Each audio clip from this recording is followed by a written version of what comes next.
Hi guys, I just wanted to go over this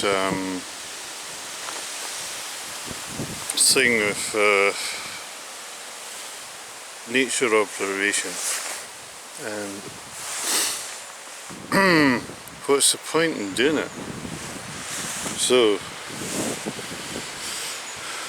basically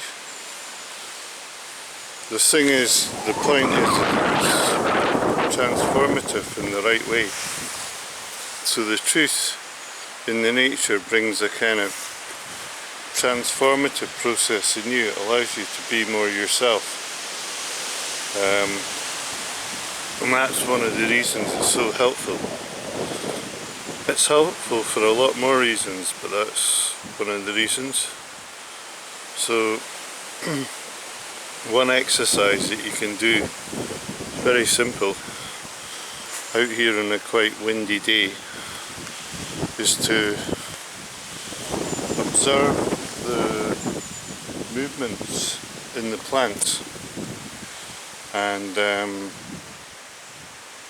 feel into what the movement is and what it's suggesting. It's almost like looking at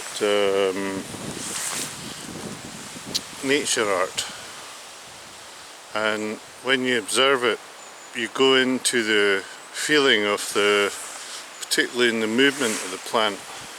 It's when you can really connect with the being of it, and through the movement you connect. You begin to see a bit of the gesture of the plant, particularly through the movement. So on a windy day it's an excellent one to do, is just sit and watch the way the different plants move. There's another factor, which the fact is at this time of year it's autumn, so the leaves have a much drier quality to them, and that drier quality has a different movement formation, and that can take you into the subtleties of the seasonal inspiration as well.